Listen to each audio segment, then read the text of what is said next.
everybody to this last talk of the Spark series on quantum matter meets topology. And today's a final talk by Professor Sid Parameswaran, who's going to continue on the topic of topological semimetals and their signatures from yesterday. And we're recording this talk, and we'll make this link available in YouTube. Okay, Sid. Great. Thank you, everyone, for coming again. And let me just start off with a review. Let me lay out a plan for today's lectures. So as I promised yesterday, I focused on the broad physics of topological semimetals, what they are, where to find them, focusing on particular examples of Weil and Dirac semimetals, and spoke briefly about filling and force semimetals. So today what I want to do is talk about the manifestations of this non-trivial topology in these semimetals in experiments and try and identify experiments that are sensitive to these non-trivial effects. And in particular, I want to focus first briefly on one example of a signature in zero magnetic field, and then talk a little bit about the Landau levels of a Weil semimetal, because I'll try and convince you that many of the most interesting effects happen when you place these Weil and Dirac semimetals in a strong magnetic field. And I'll focus on three prominent examples, which is the physics of Fermi arcs in a magnetic field and their quantum oscillation signatures. Then talk a little bit about magnetoresistance due to the chiral anomaly. And then if there's time at the end, I'll say a little bit about these filling and force semimetals and their properties. Okay. Just to check whether everybody can hear me fine and so on, I just want to make sure that the screens are advancing. Looks good to me, so just want to make sure that everybody can see the slides. Yes, everything is all right. Yeah. Okay. We can. So yeah. Since I went through a lot of material yesterday, I thought it would be a good recap to go through, just to recap what I discussed yesterday.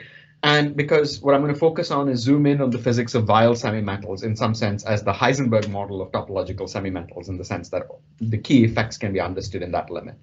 So as a recap, Weil semimetals form when you have an accidental touching of two bands at a point in 3 dimensions. And this can happen without any particular fine-tuning or need of any symmetry in D = 3. And when you get those, these Weil semimetals are stable because you've used all the 3 Pauli matrices. So yesterday I went through a brief kind of blackboard calculation of how adding any perturbation simply moves the nodes up or around in momentum. So they move them around in the Brillouin zone locally or move them up and down in energy, but they cannot actually remove the Weil node locally. Like a small perturbation to the Weil node cannot, so they're robust to small perturbations that are local in the Brillouin zone and small in energy. Of course, if you have a big perturbation that forces you to consider bands outside the 2x2 subspace, then all bets are off and you could gap out the Weil node. But an isolated node in energy and momentum in the Brillouin zone is robust. And since we want to talk about nodes isolated in momentum, for the most part, we start by thinking about perfect translational symmetry. Although I'll argue that many of the results survive as long as you're willing to place some conditions on the nature of disorder in the problem. And the question of whether the disorder can lead to, so as long as you have disorder that only scatters weakly between the nodes, many of the pieces of physics will survive. The second point to note is that in the Weil semimetal, the Pauli vector winds around the node in a fixed sense, which means that the Weil node has a definite chirality. Okay, so those are the two things I want to flag from this discussion. And as another recap of the results of lecture 1, I want to remind you that the way to think about these Weil nodes is if you wrap a surface around the Weil node and integrate the Berry curvature across that surface, then a Weil node of a positive chirality is a net source of Berry flux. So there's a unit of Chern number. So the Berry flux is quantized. If you integrate the Berry flux across a surface that encloses this Weil node, what you'll find is that it has a Chern number 1. So that means there's a net Berry flux out of this surface corresponding to a Chern number 1 if you integrate across that sphere, or indeed any surface that encloses the Weil node. Similarly, the other Weil node has a net inflow of Berry curvature, and that integrates to a Chern number of -1 across this surface. And so because of that, the Brillouin zone of the Weil semimetal is a torus. And so you can understand that you have to have a source and a sink of Berry flux because the total Berry flux needs to vanish. And so the simplest way, so what you can do is imagine that you have one of the Weyl nodes a Berry flux, and you can as a source of Berry flux, the other is a sink, so you could draw sort of an imaginary line that connects them. Of course, the precise orientation of this line is sort of delicate because it's not really clear which way you have to draw that line. It's sort of a gauge, that's a gauge dependent choice.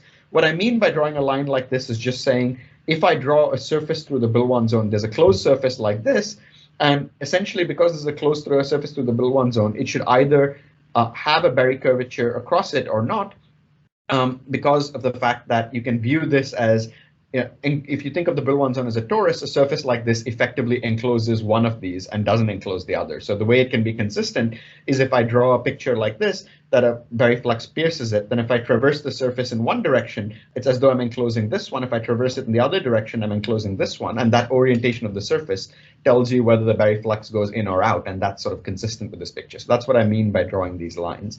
And I sketched how you can think of this Weyl semimetal as coming from taking a band insulator to a Dirac point at which it's on the verge of going into a topological insulator, but then breaking time reversal so you can split this single Dirac point into a pair of Weyl nodes. Okay. And when you have this picture of having some Berry flux, once I've said that these are the surfaces with non-trivial Berry flux across them, you can argue that every momentum slice with a net Berry flux, if you think about that as having a non-zero Chern number, then there must be a surface state in the at this particular value of ky. So if you take a finite slab in the z direction and look at its kx ky Brillouin zone, what you will see is that for every ky value that goes between the nodes, you must have some surface state, and that surface state is a chiral mode either on the top surface or on the bottom surface. And so this is where the physics of Fermi arcs comes from. Okay, so what I want to do now is talk about signatures of the Weyl semimetal in zero magnetic field.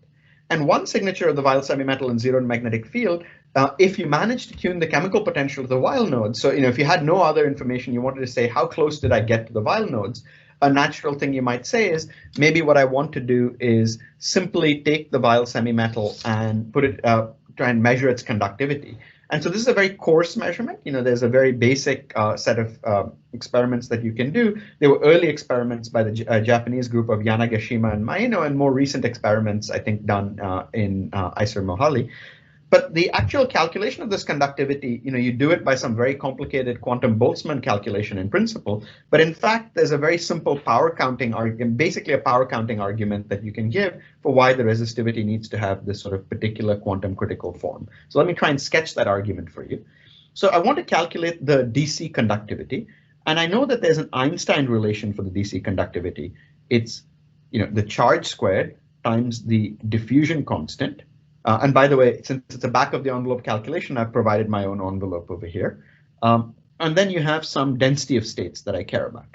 But if you really tune the chemical potential to the node, then there's no Fermi surface, there's no E Fermi in the problem. So the only energy scale in the problem is the temperature. So I should think about the density of states as controlled by thermal fluctuations of that temperature. That's what I'm trying to get at in this point. But if I have a 3D linear dispersion, then I know that the density of states is going to be something like T squared over VF cubed. That you can check this. If I give you, if I give you E goes as VFK, you can get this density of states. Okay, so that's the density of states that I expect. You can check that by a standard calculation. And what I'm going to do is multiply it by a factor of n, because I'm going to ask there are n Weyl nodes in the problem. And this is important because these n's can be quite large, of order 24 in the pyrochloroiridates, for instance. So you want to be sure that you've got the right n dependence, because that can make a big change in the overall scaling. OK, so I've got one of these terms over here. What about the diffusion constant? So the diffusion constant I can think of as coming as by just dimension analysis. I have a speed of these Dirac electrons, so that needs to go in there as a length scale. So the only other thing is a scattering rate, and that scattering rate 1 over tau. So this has to have dimensions of energy. So the only thing that's a dimensionful quantity in this problem is, again, the temperature. There's no other thing that has dimensions of energy if the chemical potentials at the Weyl point. So it must scale with the temperature. And now, if I think about what the sources of scattering are in a Weil semimetal, I should have prefaced this with saying this is the clean conductivity scaling. So I'm imagining that I'm taking a Weil semimetal in an idealized limit where the only scattering is because of electron-electron interactions.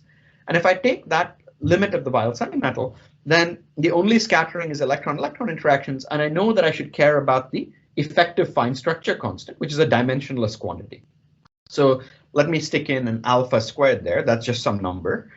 But then because I can scatter, because of the way the scattering works out, there are n different nodes I can scatter to. So there should be sort of a factor of n that goes in there, because in a given node, I can scatter into any of the other n nodes. So if I do the calculation carefully, I get this factor.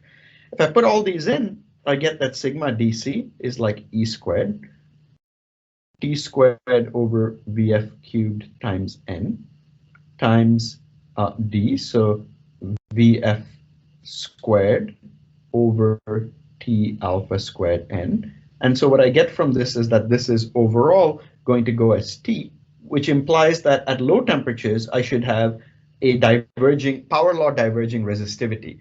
And that's basically a statement that even though the system is gapless, as I take the temperature to 0, the density of states is going to 0 unless there's disorder or something else in the problem.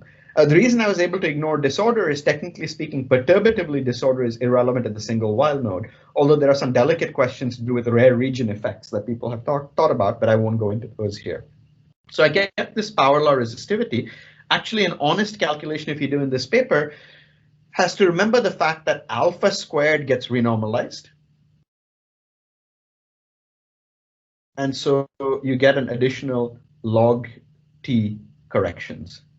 There's some additional corrections of the renormalization of the Fermi velocity and alpha squared. All these things will give you additional logarithmic corrections to the conductivity. So if you want to see the details, it's in this paper we wrote several years ago. But the basic story is just that there's this power law divergence, because after all, it's hard to measure a log in experiments. So the power law is going to be the dominant physics, and that you can get from this extremely simple calculation. Okay.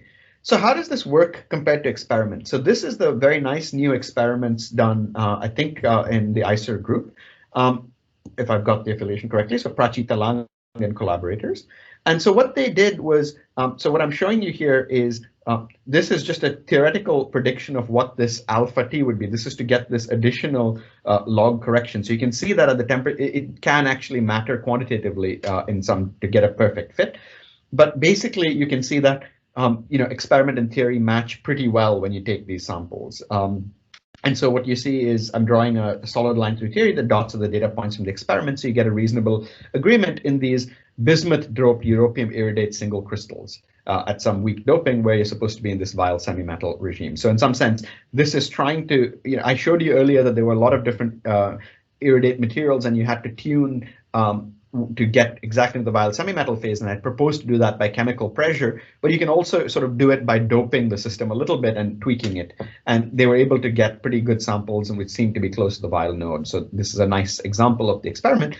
But of course, a power law resistivity on its own is a pretty it's a mild signature that you've got something interesting going on. For instance, it doesn't tell you anything about the semimetal being topological. If you could make a very nice sample of if you could manage to tune yourself to the critical point between a topological insulator and a trivial insulator, you'd expect to see the same conductivity, but without the topological features like Fermi arcs and so on. So this on its own is just telling you that you have some linear, it seems to be consistent with there being a linear dispersion. Okay. So there's another thing that so I want to look for more topological signatures. And for topological insulators, we know that there are boundary signatures and bulk signatures. So on the boundary, we know that there's a protected 2D Dirac point on the surface, and people have looked at that in RPES, in scanning tunneling microscopy, in surface transport. There are various experiments that give you some insight into the nature of the surface state on a TI. There's also a bulk effect. This is much harder to observe. It was proposed by Shucheng Zhang and collaborators that there would be a bulk magnetoelectric effect where there would be an E dot B term in the effective electrodynamics of the bulk if you could ignore the surface or weakly gap out the surfaces by putting on weak magnetic doping on the surface, so you didn't have a surface contribution. So for topological semimetals, we know that there's boundary physics. There are these Fermi arcs on the boundary. What I've tried to draw here is a sort of schematic of what they look like. It's a bit weird because if I draw this picture, I've got momentum on this surface. So if you like, I've got kx and ky, but I'm drawing z to kind of give you a picture that these things are localized on a top surface and a bottom surface, but they have a sharp kx, ky momentum. So these pictures are, this is actually physical z, but then this is kx, this is ky. So I'll draw a lot of those pictures and tell you how to translate them at the appropriate time. There's also a bulk signature, which is, which is related to the quantum anomalous Hall effect, and also something called the Adler-Bell-Jekief anomaly, or chiral anomaly, as it's often termed. I'll sort of say that that term is maybe not exactly the right thing to call it, but it's sort of now in the literature. So maybe it's, I think everybody recognizes what we mean by chiral anomaly in a wild semimetal, although a particle theory, a purist would say that this is not really an example of the anomaly as one normally phrases it.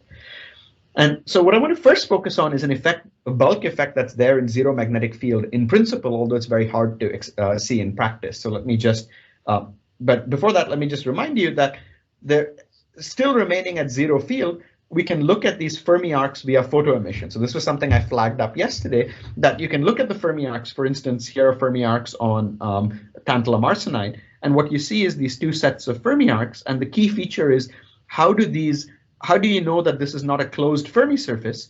For instance, maybe you have some weird crescent-shaped Fermi surface. The way you see that is that if you had a crescent-shaped Fermi surface and you try and change the energy, then the way those arcs should evolve. So, if I have, suppose I just had an ordinary Fermi surface that had a weird shape like this, then if I increase the energy, the Fermi surface should evolve this way. And that's because the chirality tells you how E changes with K. And if you have a well-behaved Fermi surface, opposite sides of the Fermi surface should have opposite chirality, in the sense that the E of K should be growing always. In contrast, if I look at these Weil points, I have this picture like this. And if I change, and what you're showing here is somehow going, this plot, for instance, shows you what happens as you go up in energy. When you increase the energy, you see that what's happening is that the Fermi surface is doing something like that. So the two ends have the same chirality, in the sense that the Fermi surface moves in the same direction as I move up in energy. And that's an indication that there's something weird going on, because if I think of this, the chirality is like the local group, the velocity of the wave packet at that point, and you can see there's something singular happening at the Weil node. So this is one way you can sort of try and get some insight that something topologically weird is going on, even though you only have access to one surface. The fact that the Fermi arcs disperse in this particular way is a useful diagnostic, right? There's another diagnostic, which is also a bulk signature. So again, I'm going through a sequence of things which are first a non-topological signature in the bulk, which is the quantum critical resistivity. That's very specialized because you need to be exactly at the Weil point and the chemical potential needs to be there, and you need to go to low temperatures, have a single crystal. Then I stepped back and said, let's do ARPES still at zero field and see what happens. And now the last thing I'm going to do is a quantized anomalous Hall conductivity at zero field. So let's see how that works out. So remember, I've drawn this picture where if I think of this 2D slice of the Brillouin zone that's intercepting the line between the nodes, then this 2D slice has a gapless surface state at this point and opposite gapless surface state at that point. A way to think about that is if I think of this I'm sorry, I changed notation a bit, so KZ is now moving along this axis. I'm sorry, I just reused the slide, so I changed axes. So now let's imagine taking a slice through the system this way, right? So this doesn't intercept the line I drew between the Weil nodes. So I'm allowed to take this surface as having Chern number 0. So if I think about a slice of a system with Chern number 0, but thought of this as a 2D system, I know that the Chern number of a 2D system controls its Hall conductance. So if it's Chern number 0, it tells me if I fix this KZ, this defines some effective two-dimensional system. At that fixed KZ, it has a 0 Hall conductance. So I start at minus pi, I get to 0. Then I'm sort of going in reverse here. I hit the Dirac point. And what I get there is once I'm between the two, I'm going to start having a non-zero Chern number when I'm in between these two. So over there, I should see an E squared over H Hall conductance for each momentum slice in between. And then once I cross to the other side, I should go back down to 0. So you see that if I think about the stack of 2D systems and then said, what would the quantized anomalous Hall conductivity be for the full 3D system?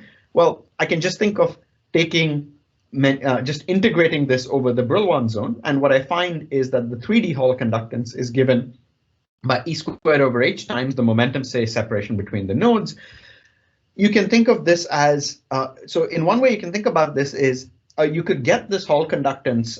So Komoto and Halperin looked at how to get stacked quantized Hall effect. So they said, if you take a system in 3 dimensions and just inserted one quantized Hall effect every some number of planes, then you would get a 3D Hall conductance with some effective spacing. So this is like saying there's one it's the same Hall effect you'd expect if you had one 2D integer quantum Hall sample every 2 pi over 2k0 layers, basically. So it's saying that every time you go 2k, so that gives you a sense of where you get a quantized Hall effect. So the problem with this effect is that to verify the quantization, you need to know where the zones are in the Brillouin zone, because you actually have to have very good information on because this 2k0 is not particularly quantized. So if you change some microscopic detail of the sample, this 2k0 could change, and therefore,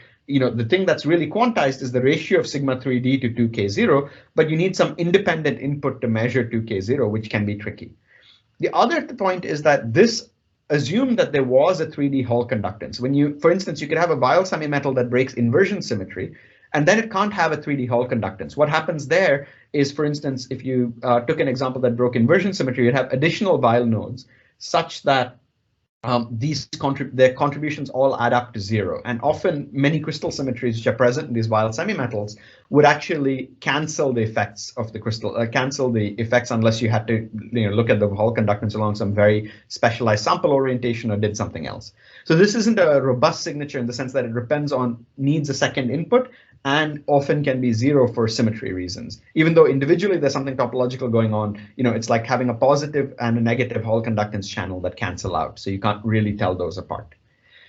So in order to understand, so let me pause there and see if there are any questions, because at this point I'm going to start talking about signatures in finite field and try and convince you that those are the interesting places to look. So maybe I'll just pause here and wait for some questions. So again, if you have any questions, you can put them on the chat or then raise your hand. Yeah.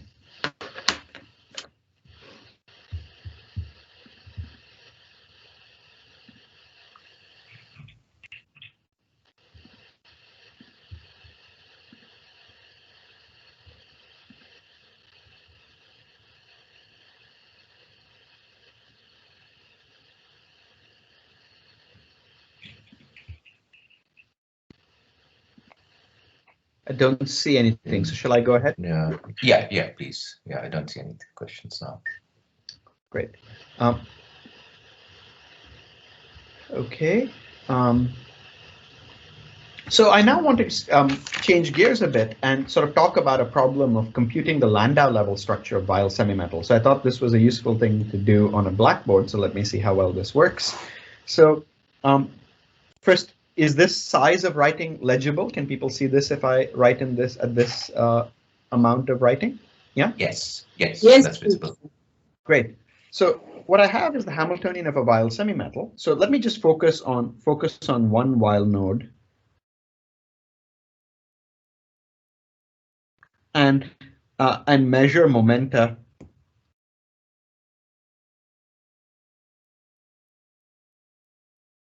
from K0. I'm just sort of getting rid of some extra features that happen. They're important, but not essential to the overall story. So at a single Weyl node, I have a Hamiltonian H bar VF K dot sigma. I'm choosing something, all these things can be generalized to make things anisotropic, put the magnetic field in any direction, etc., etc. I'm just picking the simplest example because it gets the basic point across, and you can sort of, work out the modifications as on a case-by-case basis as you might like. Okay. So what I want to look at now is ask what happens if I put on a magnetic field. So let me put on a magnetic field B equals BZ hat. I'm just choosing to put it in the in the z hat direction. And so in this picture, you would have what I can get this by a vector potential of the form minus by 0, 0. So this is Landau gauge.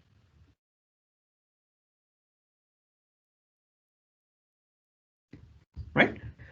And so what I want to do, and actually after this point, I'm going to set h bar to 1, theorist units.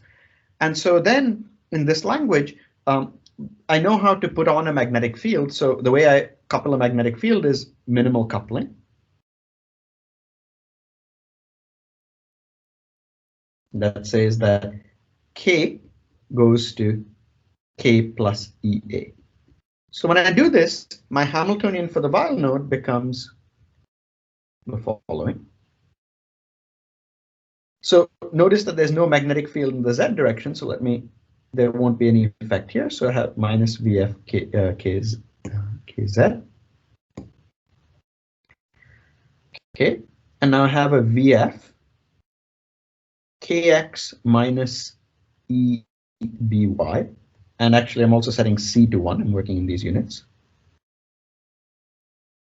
Plus, minus IVF-KY. And then I have a VF KX plus EBY minus IVF KY. Right?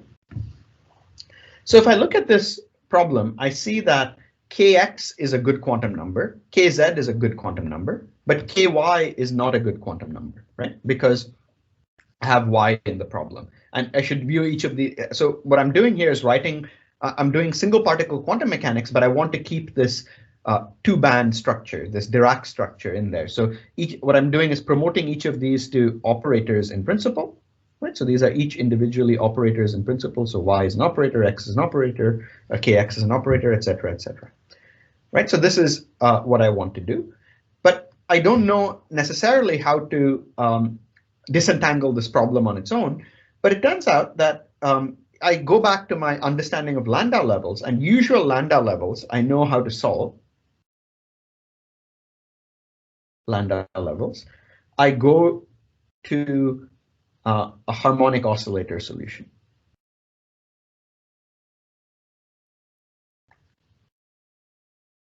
And the reason I do that is because if I think about the original problem, because there I had p squared over 2m, which goes to, just by analogy, I would have in that picture kx minus eby squared 1 over 2m plus ky squared over 2m, for instance, in 2D, right? So let me just say usual 2D Landau levels. This is how I would do it. So this is the calculation I would normally do. And then what I say in that calculation is I say, well, kx is a good quantum number. So this looks like a harmonic oscillator for the y coordinate with some center set by kx. And there it's traditional to define a magnetic length. So let me try and do the same picture over here. So let me define a magnetic length.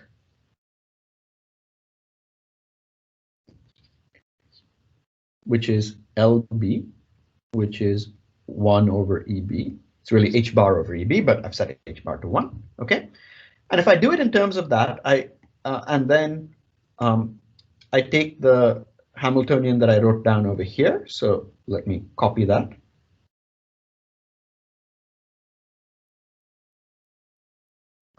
And what I want to do is ask which aspects of this will change. So what I now do is say, let me write down my wave functions as, let me write down my psi of x, y, z, right? So this is going to be some wave function. Let me write it as psi kx, ky, kx, kz. Right, there's, phi plus, phi minus, kx, kz of y, right? E to the I kx x plus kz z. Is that overall look okay? Yeah. So what I've done is use the fact that the problem is translationally invariant in the X and Z direction. So then I can get rid of these operator symbols, right? So I can write the Hamiltonian in the following way. And so what I want to do is rewrite it in a slightly more suggestive form. So let me define creation and annihilation operators. So let me just pull up my note. So let me define creation operator A, which is square root EB over 2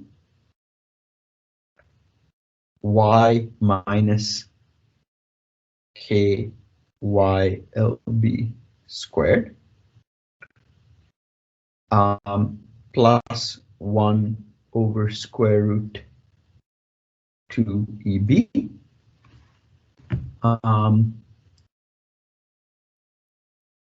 sorry, KXLB squared KY. Okay, so that's what I want to define. And if I remember that I was allowed to change all of these into all the KXs are no longer operators.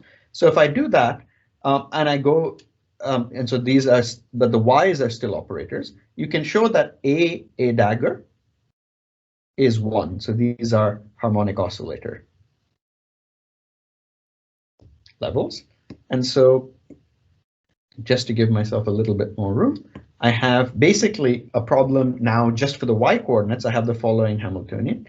I have a VF KZ minus KZ. And if you do the factoring out correctly, you'll say it's A over LB and minus root 2 A dagger over LB. Okay, and that's acting on these phi plus, phi minus of Y. Okay, so this is the problem that I now want to solve, this one over here. So let me copy it to a new page.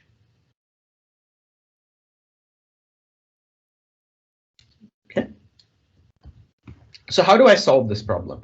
So one way to think about this is I look at this and say, aha, notice that what this is doing is it's lowering some eigenstate of the harmonic oscillator. This is raising an eigenstate of the harmonic oscillator. So in that language, it makes sense to pick a state where, you know, I have this phi plus, phi minus. Let me think of these as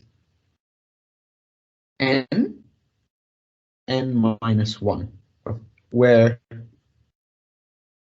n is a simple harmonic oscillator eigenstate with eigenvalue n and actually centered at y equals kx lb squared. And the reason it's centered that way is because if I look at these y, the y operator I chose, I've actually done this shift. So this is telling me that the center of the harmonic oscillator is not at the origin, but is at this y equals kx lb squared. This is sort of standard in when you do the lambda level problem usually. So when I plug this in, what I have is that I need to have that h phi plus phi minus is equal to e phi plus phi minus, right? That's the Schrodinger equation. And so the consistency condition I get for that is the following. So let's look at what I get. I get VF KZ. And so let me write this as alpha and beta, right?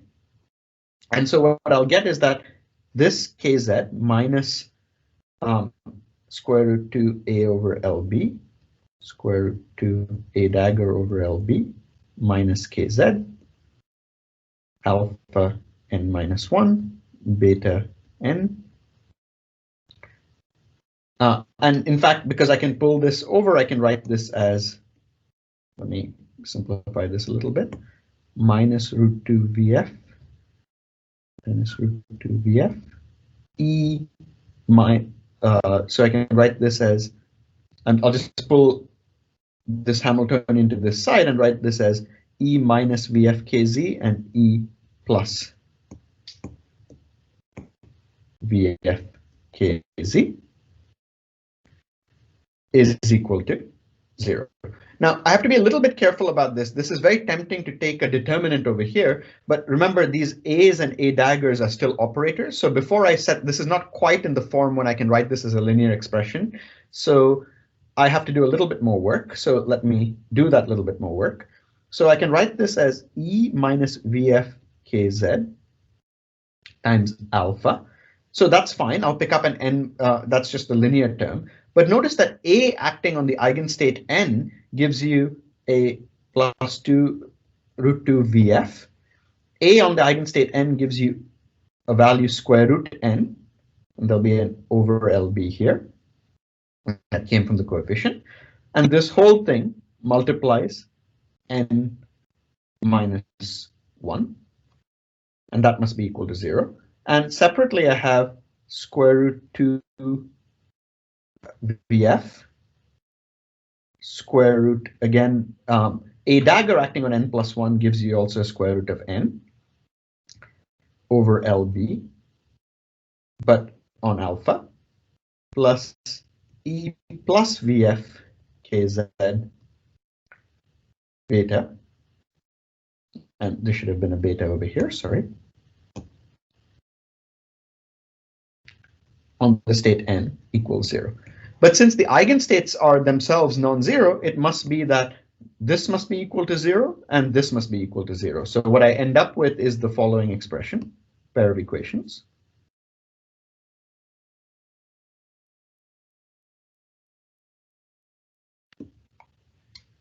So what you end up with in this example is that each of these are separately 0. And the only way this homogeneous equation can have a solution is if the determinant of the coefficients is 0. And what you see is that E squared minus VF squared KZ squared minus 2n over LB squared VF is equal to 0, which gives me that E is equal to square root of 2n VF over LB squared plus VF squared KZ squared.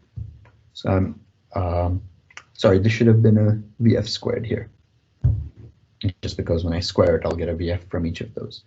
Okay, so what I've got is this kind of equation, but actually I did something a little bit, I skipped over a pair of states, and those states are really, really important to what happens.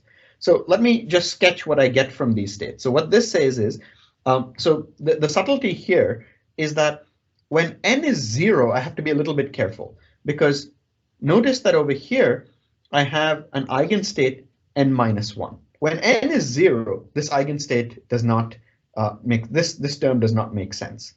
But that's okay, because when n is 0, even though n minus 1 isn't a sensible eigenstate, the way harmonic oscillator annihilation operators work is that you annihilate the zero energy state. Okay, so I have to be careful. This expression holds for n, for all n. But then the problem is when n equals 0, the energy is square root VF KZ squared. And I need to know how to take this VF squared KZ squared. So this is supposed to be plus or minus VF KZ. So which root do I take? Do I take the plus sign, the minus sign? Because I can't get both answers, because there's no reason to have two energy levels at that. There's no reason to have a degeneracy there, right? Does that paradox make sense? Yeah. Okay, so let's look at the zoom in on n equals 0. In the n equals 0 case, what you can see is, let's say I have that solution. I have written this equation as so the n equals 0 case is E minus VF KZ minus root 2. So what I can look at is,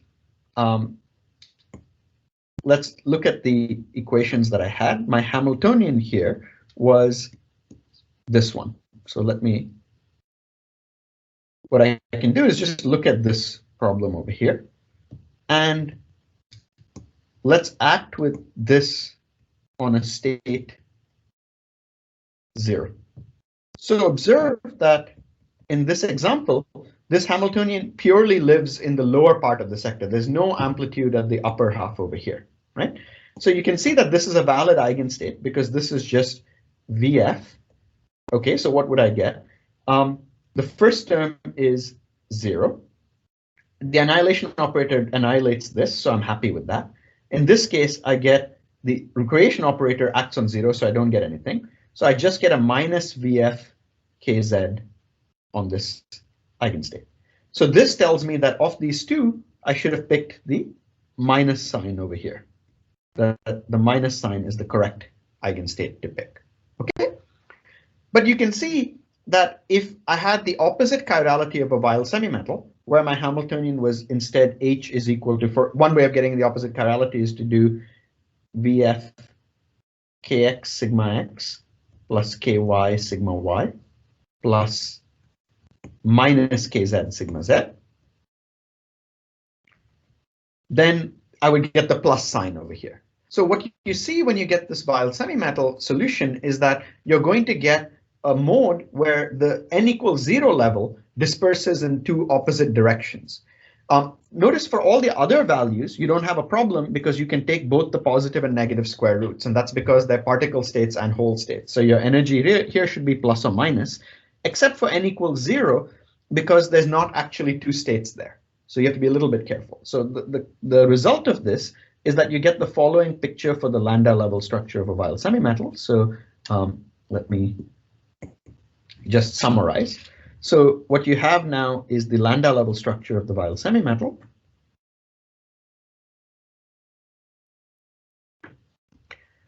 So you have, so technically speaking, you should be discretizing in momentum. So you should get a lambda levels worth of states at each value of the momentum. So let me just draw a line like this.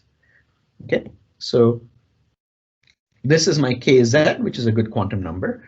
And if you look at this problem over here, for each value of Kz, you have a band of, you have a Landau band labeled by n. So you can see that you should get really some curves that look like this. They get closer together as you go up. Similarly, you have curves that look like this. But then you need to have one curve that looks something like that. And this is the n equals 0 lambda level. So this is n equals 0. This is n equals 1 plus. This is n equals 1 minus, because you can take the two different signs over here, right? So that's your lambda level states. But then you have a special chiral lambda level. And in fact, that special chiral lambda level will go the opposite way in the other Weil node. So we'll look like this. And notice that the reason I'm separating these in Kz is I'm imagining that you could have one Weil node near plus some Kz near minus K0 and a Kz near plus K0, where these things can be separated. If you're magnetic, you have to be a little bit careful about if your magnetic field points in a direction perpendicular to Kz, a separation between the nodes, you no longer have a separation of them in momentum space. And in reality, if I have a finite sample, I should really think of this as having a bunch of dots along this, where the spacing between, so really, if I think of a finite system, the spacing between these dots, this distance, is 2 pi over Lz, and a dot is equal to 1 Landau level of states, which a Landau level of states, sorry, this is not very visible, so let me say each dot equals 1 Landau levels worth of states, which is equal to, the way you count that, and that I won't do, it's a standard exercise in counting states in a Landau level, it's the number of flux quanta threading the sample, which is B Lx Ly over 2 pi times the magnetic length, roughly speaking. That's how you get this, the number of flux quanta.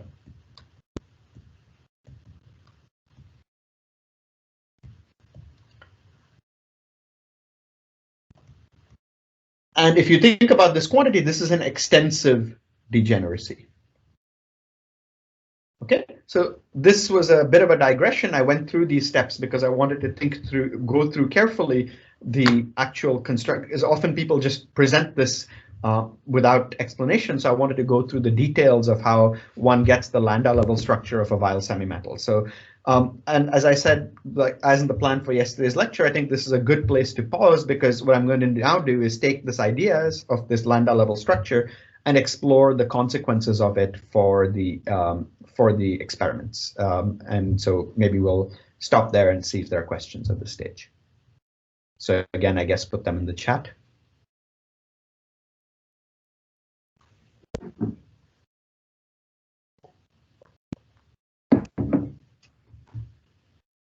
Shall we also take a sort of a 5-10 minute break at this point and the question, then moving to the. Yeah, maybe take a break then. So I'll just pause and I can sort of stretch my legs and come Yeah, right I mean, back it's up then. to you. I mean, if you, yeah. Mm-hmm. Let's take a 5-minute break. I'll be back at 10:50 UK time, so very soon. Yes, that's fine. Yes. And meanwhile, if you have any questions, put it in the chat.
Okay, I'm back, Nilatri, so we can start whenever you like.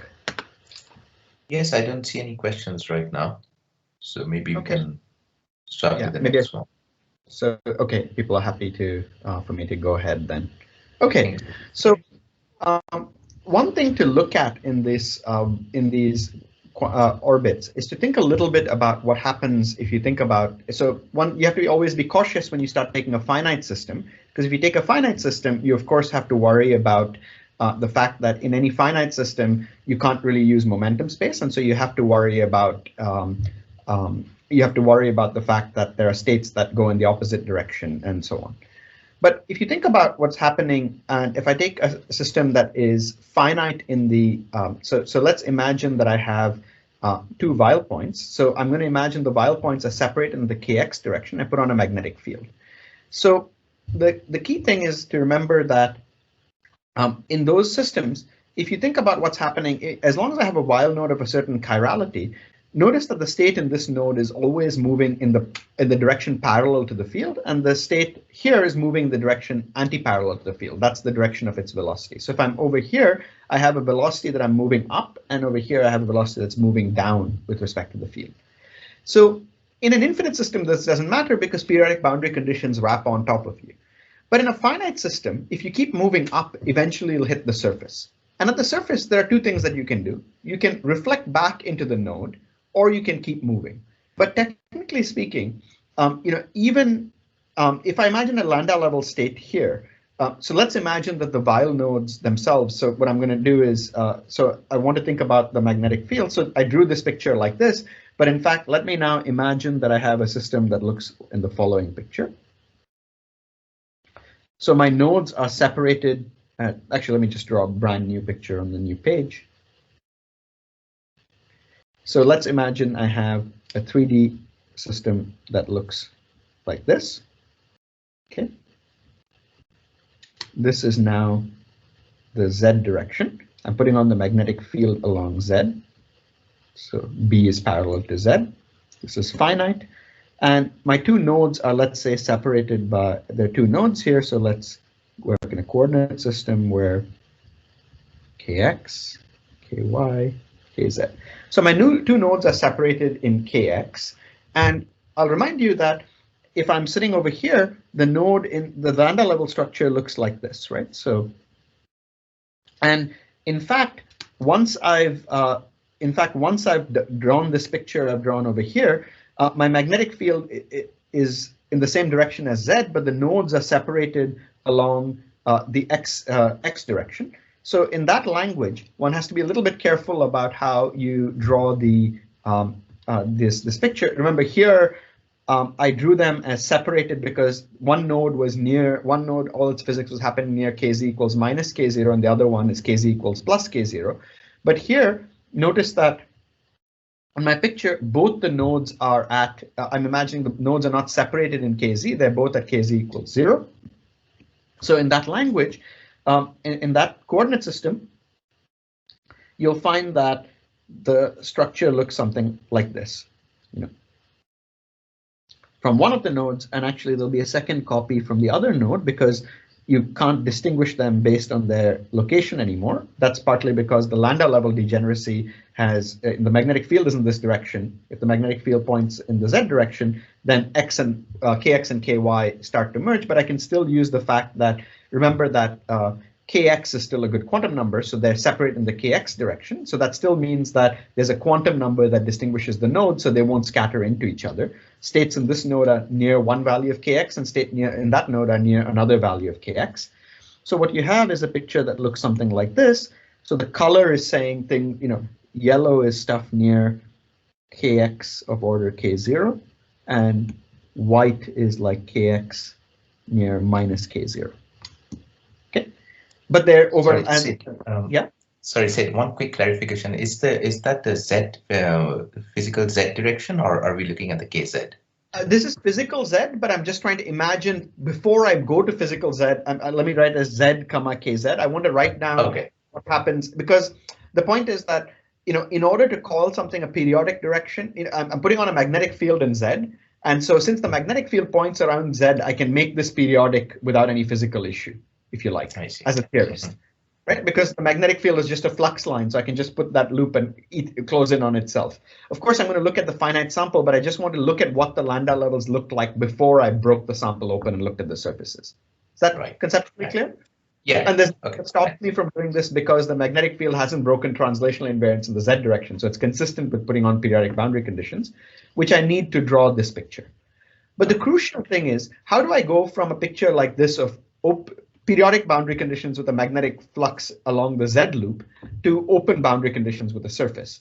There's a problem there because notice that this special chiral lambda level has the property that near the state, the white states near, I said the white was near minus K0. These guys go up like that always. And these guys near the other point go down always, right? And so if there were periodic boundary conditions, there's never a problem, right? So they kind of come out and come back into each other. And so if you like, this is why high energy theorists never discovered anything to do with Fermi arcs, because high energy theorists always assume the system is infinite. They're not used to thinking about surfaces or interfaces.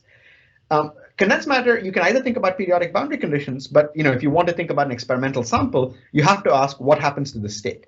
So you might say maybe it backscatters back in, but that's very difficult for the system to do because there are states in the lambda level, but the point is that these have a pretty good value near one value of kx. There's not any states that disperse backwards. So if this state was going up, it has to somehow get scattered all the way across the Brillouin zone. So I'm sort of speaking quasi-classically in some sense, but if you think about it, this has to get all the way over there. And a single impurity could do it, but if you have a very pristine surface, it's not going to happen. So in some sense, this is why the Fermi arcs need to exist. Because imagine you come up over here, you say, okay, but now I imagine there was a Fermi arc on this surface, right?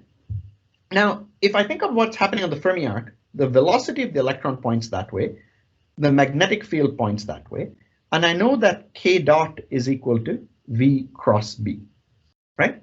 So if you think about which way V cross B points, you see that k dot points in that direction. So you can see that electrons will smoothly evolve on this Fermi arc. Let me draw it in yet another color. So electrons will move on this Fermi arc, end up over here. The Fermi arc ends here, but now the system has a channel to go into the bulk, so it shoots to the bottom where the reverse process happens along the Fermi arc. So you see that the existence of this chiral lambda level in the bulk is tied to the, when you put on a magnetic field in the bulk, is tied to the existence of the Fermi arc on the boundary. The two complete each other, because in the absence of that, you would have a problem because you'd have a current shooting to the surface that didn't go anywhere, okay? So that's why the Fermi arcs exist, and the Fermi arcs glue together these two points in a sample, okay? But there's one other thing that could happen. So I should say that this is one picture where you just take a sample, put on a magnetic field, nothing else happens. The other thing you can do is imagine you have a sample with some contacts over here. You could imagine pulling out the current here and putting it in the current over here from a battery. That's another thing you can do. So those are two things that can happen. You can stay on the same Fermi arc, or you can stay on the Fermi arc, stay within the sample and shoot out, or you can pull current out and send current in. Those are the two sort of consistent boundary conditions that can happen. So that's one way of saying that if suppose I want to always take a current out of this place and put in a current at this end, I could do that and maintain a chemical potential imbalance between these two. And that's a consistent solution over there. And so, for instance, one way to generate a net current in the sample is for there to be more electrons shooting up than electrons shooting down. And that's one way you could generate a net current in the sample. So imagine I suck out current over here. I could, in fact, set up an imbalance between the populations of the left node and the right node. And that's important for experiments involving the chiral anomaly. But if I put a boundary condition where no current leaves the surface, it has no choice but to empty into the Fermi arc. All this is assuming no disorder. It has no choice but to go into the Fermi arc and keep moving, end up at the other Fermi arc and appear here. So one way of saying this is, unless I have a net current flow through the sample, the two Weil nodes will always equilibrate their chemical potentials in a magnetic field, because when I try and what I'm doing is shooting current up to one end, letting it slide across the Fermi arc and shoot down to the other end. Okay, so that's sort of a picture of what's happening to these Fermi arcs in a magnetic field. Is that picture clear? Because I'm going to use this in what goes on next, so it's important to think through to make sure that that's sort of settled in.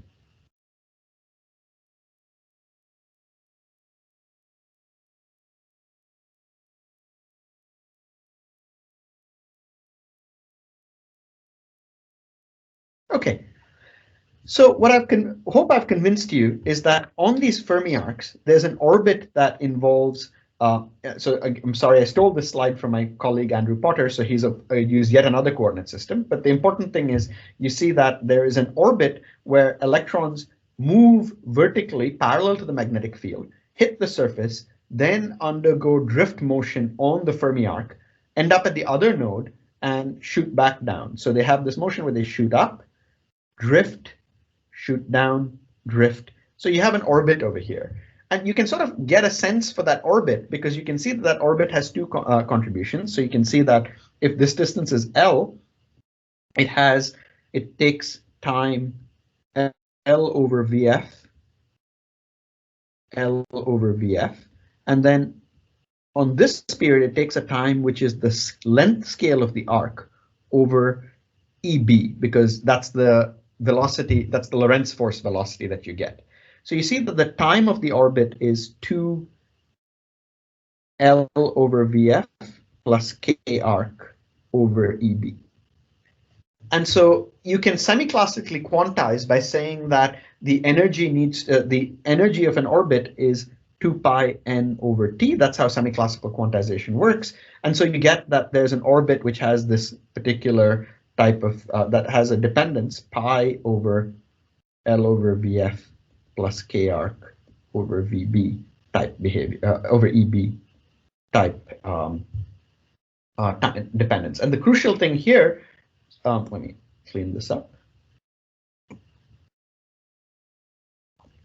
And the crucial thing here is the thickness dependence. So this is special to this orbit. All the other orbits that come out really don't know about this. They really care about the kind of lambda orbit associated to this chiral lambda level. So it's really something special to do with the fact that you separated two Weil points of different chirality, and that's linked to the topology. So you see that that really cares about having this behavior, and that physics really cares about the sample size in this way, right? And so what you find is you can ask, can I look for those quantum oscillations in experiments? So here's the first example of where this can happen. So this is work done in this is James Analytis group at Berkeley. And so what they did was essentially use a focused ion beam. So what they've done is take cadmium arsenide, a big sample of cadmium arsenide, and used focused ion beams to make films of cadmium arsenide of different thickness, as you can see here. Right, so they've got a 450 nanometer, 350 nanometer, 100 and 150 nanometer film. And so what they're looking at is essentially quantum oscillations as a function of thickness for these films. And so what they claim is that they can see certain oscillations that exist only when the magnetic field is associated to when there's a field oriented in the correct direction to what happens. And so their argument is that the way you should think about these oscillations is, so they've got some angular dependent physics over here, that's kind of a detail, but the most striking picture is to look at how the oscillations depend on angle. So if I have a bulk oscillation in a 3D sample, the bulk oscillation frequency should be essentially independent of the angle. On the other hand, the oscillation of a surface state should depend on only the magnetic field that's perpendicular to that surface. And so what you see is that there are these sets of oscillations that only show up when your magnetic field is in an orientation such that you see an oscillation, and you don't see it otherwise. So here they've just shown you the two extreme limits of 90 degrees and 0 degrees, and they've extracted the quantum oscillation. So this is sort of semi-classics of quantum oscillations, which gives you some idea of the quantized lambda level, quantized level structure from those oscillations. So the key feature here is that you see that there are these so what you see in this picture is that you have these two bands of oscillations that only depend on 1 over cosine theta. That's their fit over here. And so what you've seen is that there's some robust surface state. But a surface state could be non-topological. There's nothing here that tells you that this should be something that involves an orb. You could always have some electrons on the surface that you're picking up some quantum oscillation from the surface. So what they did was they said, let's look at the thickness dependence of these oscillations. And the point of view here is that the bigger the sample, the more, so these are not perfect samples. So one way you could kill this oscillation is if your sample scatters across the Brillouin zone while it's going on the chiral orbit, jumps to the other side of the other Weyl node and goes back up. It doesn't complete a full orbit.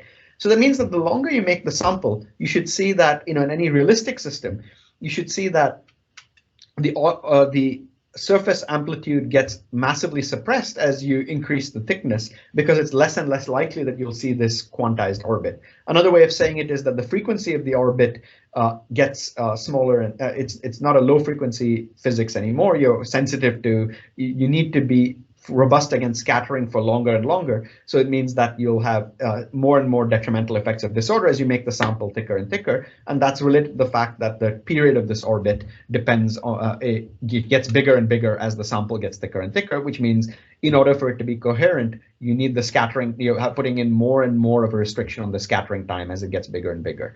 And in fact, what they see is that the relative amplitude of this orbit decays with time. So this is evidence that the oscillations occur in orbits that traverse the sample parallel to the magnetic field, because you're sensitive to the thickness of the sample. So you're traversing the sample in the orbit, not just oscillating in one surface. You're sensitive to the surface.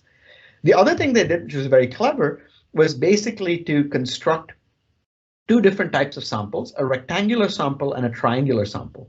And the key reason they did this is, if you think semi-classically in the phase accumulated by the orbit on a sample of this kind, what you find is that adjacent quantum orbits cancel each other. And so what they see is that you can see that there's when you put the magnetic field in this direction, there's some destructive interference of all these quantum channels. And what you see is that the surface orbit is only present for the rectangular sample, whereas the bulk orbit is present for both the rectangular sample and the triangular sample.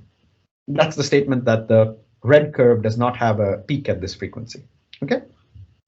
So just to recap, what the experiment has done is look at quantum oscillations like Shubnikov-de Haas or de Haas-Van Alphen oscillations in a magnetic field. Take those oscillations. So what they've done is go back, look at the resistivity as a function of field, take this data, Fourier transform it, look at the frequency, and the frequency of this gives you a characteristic magnetic field strength.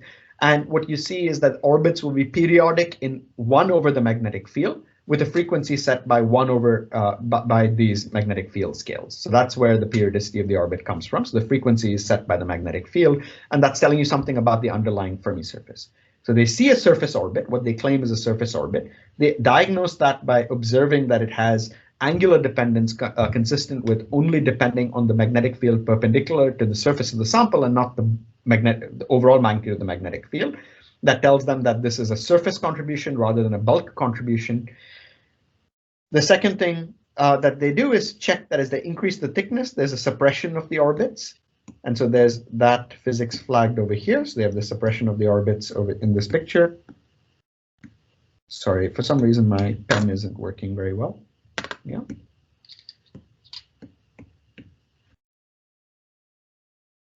Should be back to work now. Very good. So they showed that there's a suppression of the orbits as you increase the thickness. And then very cleverly, they looked at these two geometrical samples and showed that in a case where you expect geometrical interference, the surface contribution is missing. So in this triangular sample, there is no surface contribution. And if you just had a pure surface state that was restricted to one surface, you would at least get something. It wouldn't care about, you probably wouldn't care too much about what the other surfaces were doing when the magnetic field is perpendicular to this surface. So this is really sensitive to the fact that there's some phase picked up by the different surfaces, and really requires you to have two different surfaces to come in to get this to work. Okay. And the way you can think of that phase offset is that there's many different oscillations, because this one cares about a phase that's like about this thickness, this one cares about this thickness, this one cares about this thickness. So rather than get one robust frequency, you get many oscillations next to each other and they cancel out. So you kind of destroy the oscillation. That's the idea of this thickness dependence.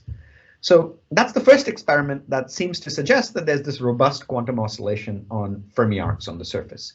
So let me pause again and see if there are questions on this experiment and its interpretation. Then I'll move on.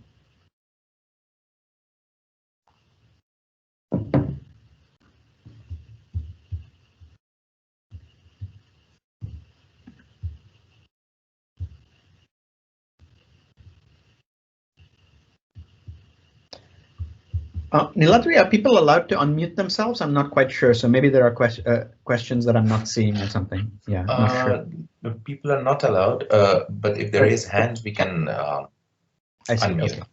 Okay. Okay, Yeah. great. I want to make sure that there wasn't something I was missing. Yeah.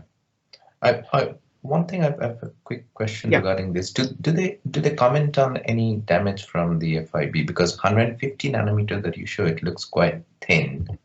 Yeah. Usually penetration depth of, I mean, if they're using gallium ion focused ion beam, it should be like tens of nanometers. Yeah. So I don't think they make an explicit, they must have made some comment on it. So I would recommend you to the original paper. I think for me, when I looked at the paper, the geometrical interference was such a striking signature that I sort of felt that, well, whatever they were doing, somehow they were sensitive to these Fermi arcs. They're separate physics. And one thing I didn't mention is that I told you this was cadmium arsenide. That's not a Dirac semimetal. There's a Weil semimetal. So there's other physics that can be happening. So it's very important that they see that the samples traverse the surface, because in a Dirac semimetal, what can happen is you can just couple the two Weil nodes at a single surface. But I think the point is that you might be able to get away with it as long as somehow effectively the impurities are weakly screened. If there's some level of impurity screening, then you're safe, because as long as you don't have large momentum transfer, if the nodes are far apart in the Brillouin zone, it sort of gives you I'll talk a little bit about the disorder calculation that tells you what the sort of figure of merit ought to be. Okay. Right. But yeah, there are questions that should be asked. It's just I'm not the experimentalist, so I should be cautious about what they did. But I would recommend. It's a very nice, but I'd recommend that. Yeah. Yeah, it seems they have a protective layer. I mean, looking from the side, it looks like as if there is something on the top from one of the leads when I look. But yeah, anyway, I'll go through the paper. And okay, so Satyabrata has a question. I'll unmute. Yeah. Sure. Okay, please go ahead. Yes, I was actually looking at the paper. I think I would request you to repeat the argument again about the geometrical. I somehow missed it. The paper is not very clear what is the real argument. If you could just repeat the triangle versus the Yes, so I think the point is very, it's one of those things which it's simpler than it seems like a very fancy thing, but I think the basic idea is quite simple. The details matter. So if I look at this, right, let's imagine that I want to get some oscillation amplitude. What I want to think about is I should think about many different orbits, because after all, I'm going to go from, I'm thinking about the extent of the sample. And the thing is, these orbits go across the sample, right? And their frequency, if I go back to this formula that I sketched, notice that the frequency at which I get an orbit is sensitive to the thickness of the sample. And the point is that normally if I have a rectangular sample, this patch of the sample is at the same frequency as this patch, is the same frequency as this patch, is the same frequency as this patch. So they all give you amplitude at the same frequency. And so you pick up a big signal, right? But if I have a sample that's sort of triangular or shaped in some weird way, this one has, there's only two points in the sample that have the same frequency, right? This point will have a slightly different frequency, slightly different frequency, slightly different frequency. So in some sense, what I'm doing is, in one case, I'm integrating, roughly speaking, a weak orbit of one pair of points, but with a delta function where all the, one way of saying it is, let's imagine that I have some signal in this as a function of this coordinate x, right? So let's say I have omega as a function of x. Let me use blue and red, right? So let's just get a good pen color. Sorry. So in this example, if I think of this coordinate as x, omega of x is just omega of whatever the thickness of it is. Let's say this thickness is Lz in my language, right? It's just completely independent of x. But in this sample, you see that the frequency of a point x of this sample is omega of Lz of x, because Lz is changing as a function of x. Is my notation clear in what I'm saying? Yes, please go ahead. Yeah. Yes. And so now, if I think of some signal as seeing some delta function, or just some, what I should think of is with the quantum oscillations, I should think of there as being a Landau level at that state, right? So it's really saying some statement about the density of states. So maybe instead of calling omega, I should say E of x, just to underline the point at some energy, right? So if I look at the density of states, what I want to do is, what I'm doing when I do these calculations is I'm looking at some signal, I'm looking at the density of states at some particular energy, right? So in one case, let me draw this in red. So let me actually maybe go to this calculation. So what I've said is in the rectangular sample, what I have is omega. So what I want to do is look at the density of states at some energy E, right? Nu of E. And this is going to be a sum over, if you like, let's just be democratic and say I'll sum over all the x coordinates of that problem. And let's say that I'm doing something perfectly. Of course, this will be smoothed by some temperature factor and so on. I'll have some delta function of energy minus E of x, right? In some sense, that's the local density of states. There's some wave function over here, some phi squared, whatever. There's some other factors, but basically the key point is this delta function, which is saying that state contributed at that sharp energy because there was a single state at that energy. So, but here you see that this E of x is just basically now just a, if you like, the sum over x is going to give me an Lx times delta E minus E of Lz or whatever. E, this. All the states at the same x had the same energy, right? So you see that there's this extensive contribution, which is sort of proportional to the area of the sample or something like that. But now if I take the triangular sample and do the same calculation, I have a sum over, sum over the sort of coordinate along the sample. And now I have a delta of E minus E of x, same sort of business, right? So there's some phi squared, some density of states. But in this case, I can't pull out an overall factor because it's delta of E minus E of Lz as a function of x. So one way of thinking about it is what I have over here, if you like, is a single big delta function peak of order strength Ly, whereas in this picture I have, many closely spaced peaks. I have, peak of strength Lx, I have Lx peaks at different frequencies. So if I draw this energy is E Lz, whatever that frequency of this is E of Lz of x. And so one of them will give you a much higher amplitude than the other because it's just sort of spread out. So rather than seeing one giant frequency, there are many frequencies slightly offset from each other. If you like, the triangle is doing inhomogeneous broadening of your frequency, if you like. In a weird way, that's the way I would say it. Does that make sense? Is that picture clear?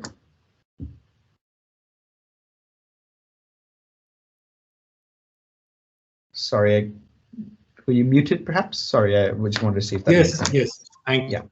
Yes.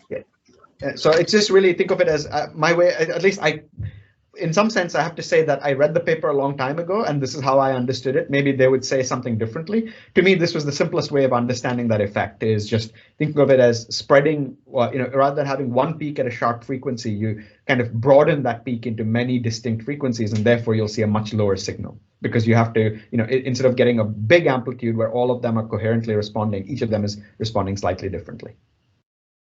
Yeah. And see, you can see that if you just had a single surface, this wouldn't happen because you wouldn't be sensitive to where the other end of the sample was.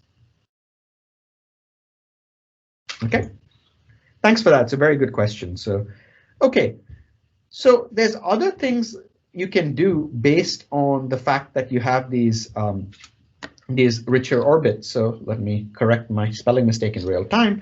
These Fermi arcs can mediate non-local conductivity. And so there's some details. This is sort of mostly an exercise in electrostatics, so I won't go into the great details, but let me just remind you that in solids, what we normally think about is the conductivity is some function. So the current at some position r and time t is related to the electric fields at some position r prime and time, and lots of typos in this slide, time t prime by a conductivity tensor, right? So this is a standard definition of conductivity. Now we're used to actually thinking about Drude type response functions where you have some impurities or something else that gives you a purely local conductivity.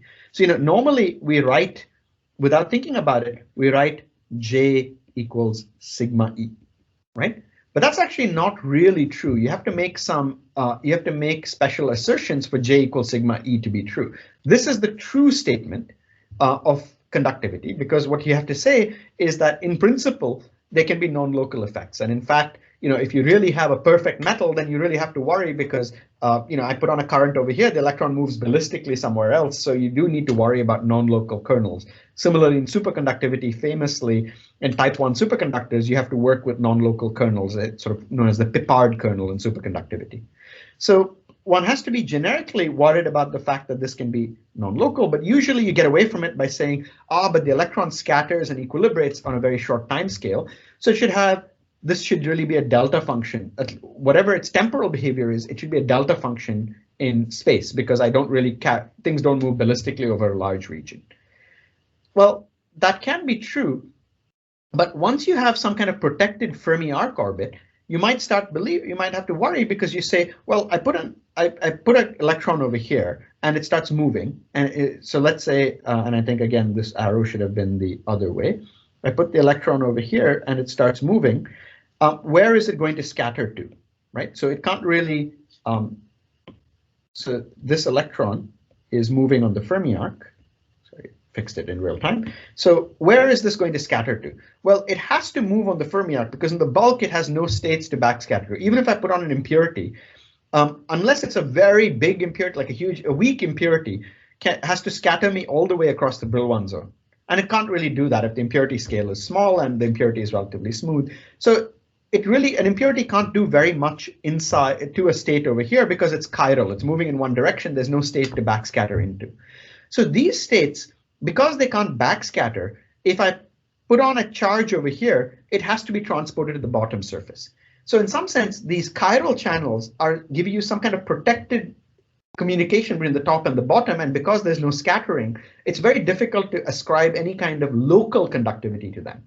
And so what you can show by thinking about this oscillation as some period of time on the arc plus some period of time in the z direction, I won't go into the details, you can come up with a fact that because so let's imagine that there's some scattering rate that takes me across the Brillouin zone at some rate 1 over tau v, which I'll call this valley relaxation length.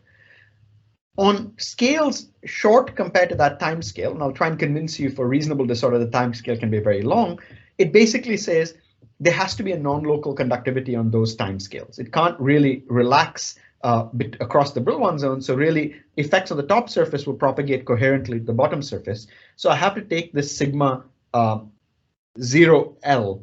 I have to take this seriously. I have to say that there's a conductivity that links the top and the bottom surfaces. So electromagnetic effects on the top surface should be linked to the bottom surface. And I notice this is quite different from saying that you have a conductor with a local conductivity. This says, in addition to the local conductivity, there's an essentially, on this time scale, basically only controlled by the time to go through the bulk, which is quite a fast time scale. Effects on the top surface propagate quickly to the bottom surface. And so that's beyond the fact that, so it's saying the electron coherently communicates things from the top to the bottom surface, not just by scattering all the way through the bulk. So this is in addition to any bulk Drude response. So the question is, can we see some effects of these conductivities? So the basic picture that we're using is that these cyclotron orbits in the Weil semimetal transfer charge between the surfaces parallel to the magnetic field. So the DC limit, what you can do is imagine that you have this is sort of an idealization where you have sort of long parallel contacts. You can basically solve an electrostatic problem where you say there's no current flowing out of the sample except at these 2 points. So the current is conserved. Curl of E is 0. So this is electrostatics. And the only statement you're going to make on top of all of this is just the statement that there's current flowing in here and no current out of the sample boundaries anywhere else. But the key thing is that in order to solve these things, you need to solve the constitutive relation. So this picture is this sigma I wrote down earlier, which is sigma ordinary times E, which is local, plus a non-local piece. But this non-local piece only turns on where there's a magnetic field. So, there's a detailed thing in a paper I wrote with Adi Stern, Erez Berg, and Yuval Baum some years ago in the references. You can see it in the first slide of this talk.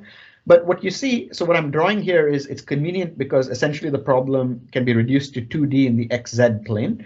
What I'm drawing is a finite, the distribution of current. So these arrows are current flows. The current is given, it turns out for 2D electrostatics, you can work in something called a stream function. That's a useful way of reparametrizing the problem. it satisfies div j equals 0. The reason I have these long parallel contacts is just to simplify the maths in the problem. Y just drops out if I do that. So it's effectively a 2D problem. And in that 2D problem, div j equals 0 is satisfied by a configuration like this, which I can then feed into this equation and then solve.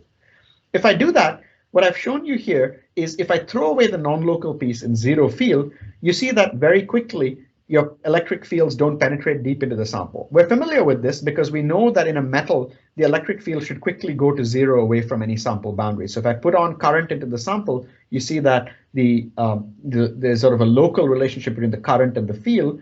If there's only a local relationship between the current and the field, the current goes to 0 very quickly after the electric field goes to 0. But once you turn on this non-local vial conductivity, you don't have that initial thing that J is sigma E, you have an additional piece, because the point is that you can generate currents on the bottom surface in response to a field at the top surface, or vice versa. So in this picture, I'm putting in current at the top surface and asking what's the field on the bottom surface. And you can see that there's a field generated over here. So this is just very simple electrostatics that's formulated this way. You can also ask what happens in the AC limit. And the AC limit, what you can imagine is if you have a very clean sample, if you have a very large mean-free path, you can sort of drive the system to a regime where the penetration depth is short compared to the mean-free path. So your electromagnetic fields don't penetrate much into the sample. In that case, if I try and take a metallic conductor and hit it with electromagnetic fields at a very high frequency, then what I expect is things should just bounce off. It should be like a mirror at those frequencies. It should be very reflective. What happens, though, is if you have this conducting channel in the magnetic field, you find that actually it has a perfect transmission at certain fields when you're resonant with the while frequency. So the period of this is set by the period of this Weyl cyclotron orbit. So basically what it says is if you happen to kick the electrons precisely at the frequency in which it can quickly go through the bulk and go to the bottom surface, you can kick it there, it ends up at the bottom surface, and it's perfectly phase locked, so it radiates out over there. And so you set up this perfect resonant transparency. So that's an example of how these Fermi arcs can give you non-local effects both in DC and AC conductivities. So let me pause there again and take questions, because the next thing I'm going to talk about is the anomaly and another non-local measurement, but that's related to bulk effects. This is purely a surface effect using the bulk as a conduit to connect two surfaces. So let me see if there are questions at that stage.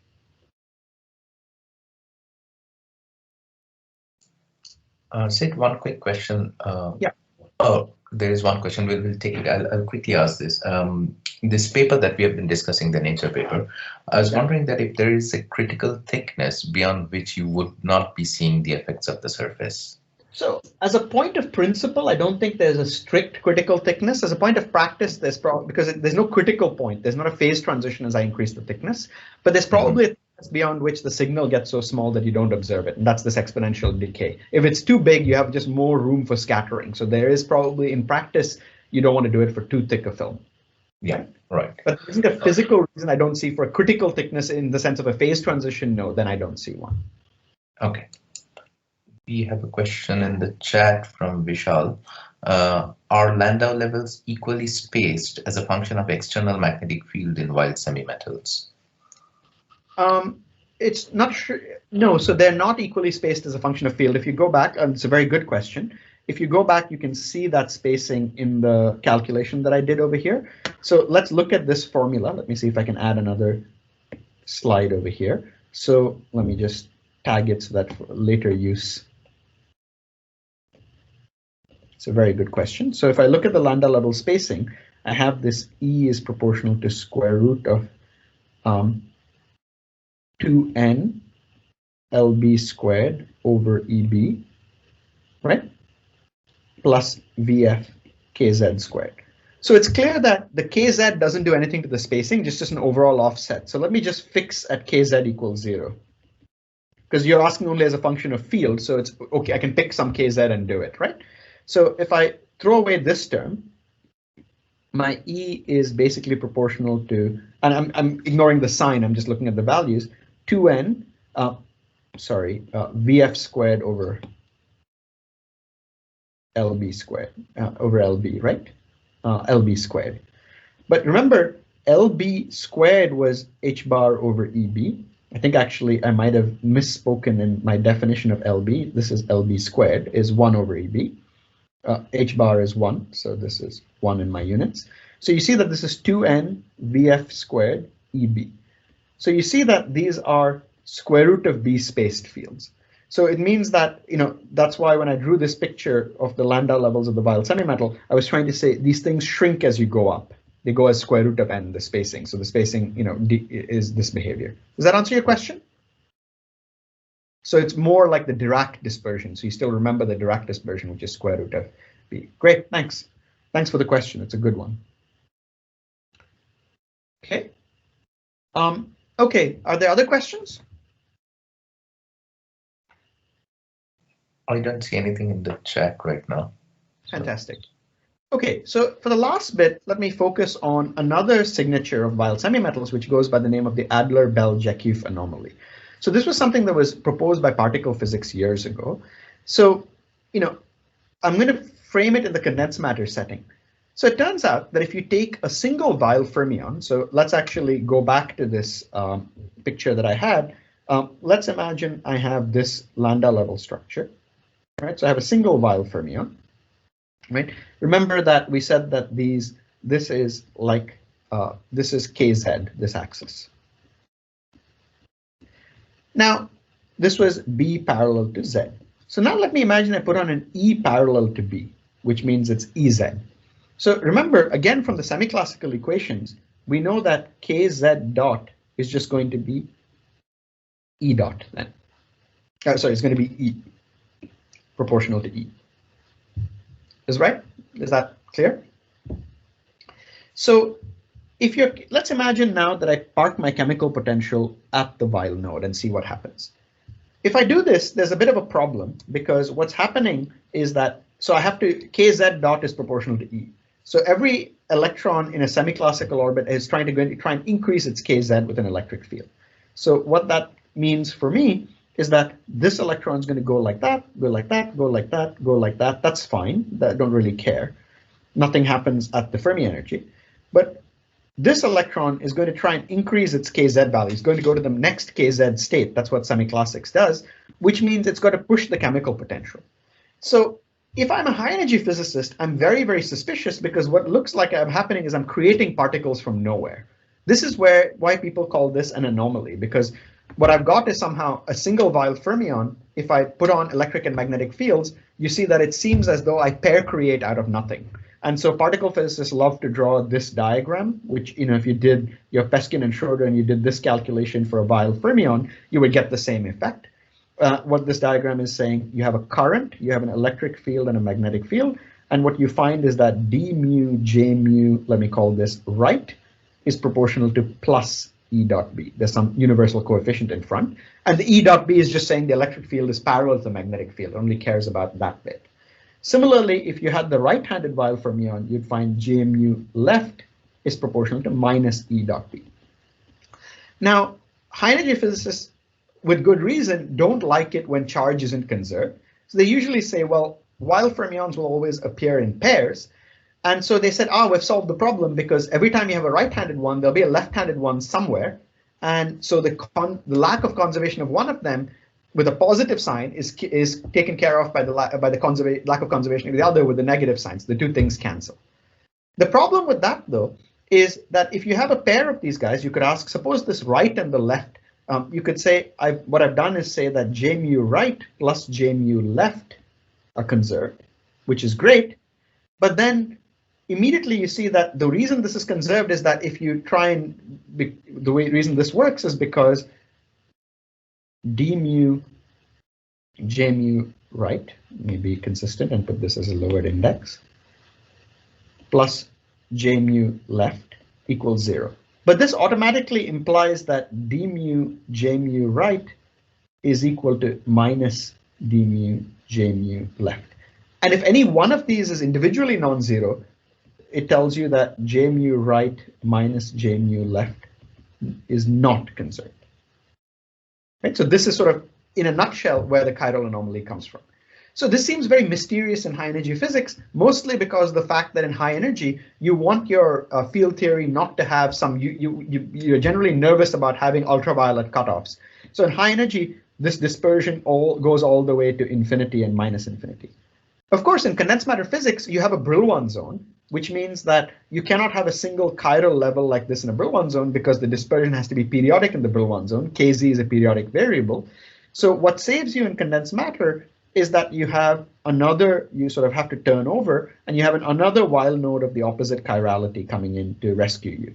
So you then have the same kind of physics, except that you have it in the other way. And in this picture, the spectral flow property does not seem so painful, because what you say is, what you're doing is just really pushing things out of the Fermi energy, but then in terms of the flow of electronic states, nothing terrible happened. What you've done is essentially basically transfer stuff across the Brillouin zone, but we're okay nominally with that. It's just that it's a very weird way of the electric and magnetic fields coupling into your system. But in a single particle picture, if you put this in, there's nothing obviously wrong with this. There's nothing terrible. But from the point of view of if you're thinking about an experiment, what you've done is something remarkable, because if I have a good translational symmetry quantum number, then these 2 points are distinct momentum space points in the Brillouin zone. And so what I've done is basically pump charge from one point in momentum space to the other. And in semiconductor physics in particular, we're used to thinking about distinct momentum space points as corresponding to distinct valley quantum numbers. And so what I've just argued is that E dot B allows me to couple directly to the valley degrees of freedom, because I pump charge from one valley to the other, so I set up a valley imbalance with E dot B.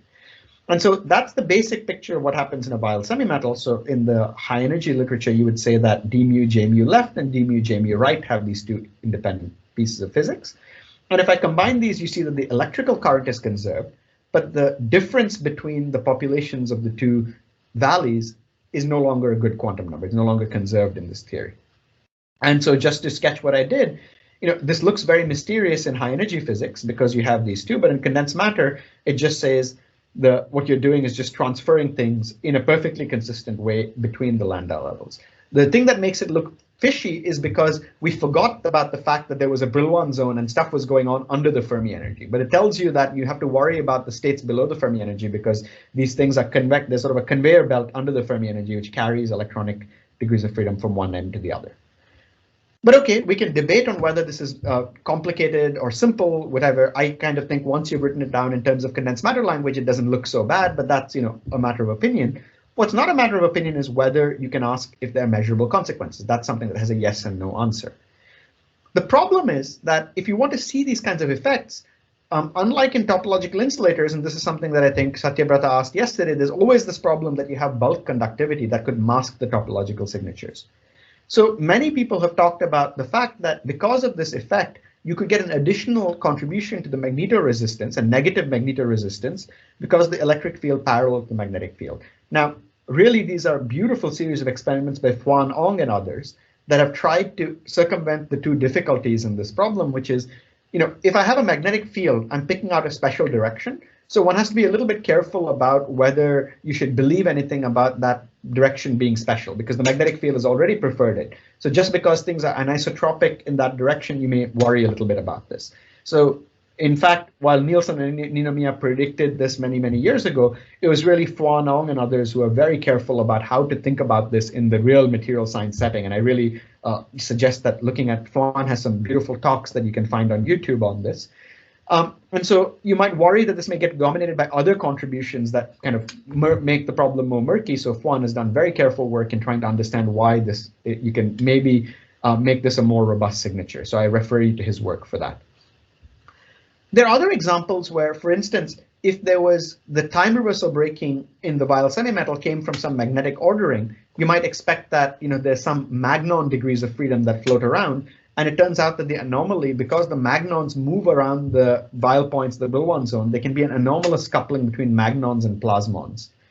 But this is specific to that realization in terms of time reversal breaking from some extrinsic spontaneously broken magnetic order with magnon degrees of freedom. It's not somehow intrinsic to the phase. So what I want to do is look for some kind of qualitative signature that you can at least propose some protocol that says do this experiment, and if you see a signal, you've got a Weil semimetal, and if you don't see a signal, odds are you don't. So what I want to suggest is the following. So the key physics of the Weyl semimetal is that valley charge isn't conserved. So if I looked at the conservation law, d mu j mu right minus j mu left, that cares about this E dot B term, right? So what this says is, suppose I create a valley imbalance. Well, then I've got more electrons in one pocket of the Brillouin zone than in this pocket. Now, there's a backscattering process that can relax it, but what I can do in steady state is exactly counter that with E dot B and set up a steady state relaxation. Notice though that any imbalance of charge, so if I, for instance, there are two ways I could if I transport charge in the system, what I'm doing is I'm sort of usually taking a single, so when I think about charge transport on a Fermi surface, what I'm doing is taking a Fermi surface like this and sort of boosting it to the right by a little bit. And that's where my charge transport comes in. That's the usual picture of what happens. I've sort of got a net, slightly more charges moving to the right than the left. But when I set up a situation like this, I only need to transfer charge back across the Brillouin zone, a small distance, right? So if I think about let me draw this picture in a more realistic scale. So I have some big Brillouin zone. And when I think about charge transport, what I've got is some small pocket that's getting boosted a little bit. Whereas if I think about a valley imbalance, what I'm doing is sending charge from some point and transferring it all the way across over there. So if you think about scattering, this kind of relaxation, charge relaxation, requires you to scatter at a single node, whereas imbalance relaxation requires you to scatter all the way across the Brillouin zone.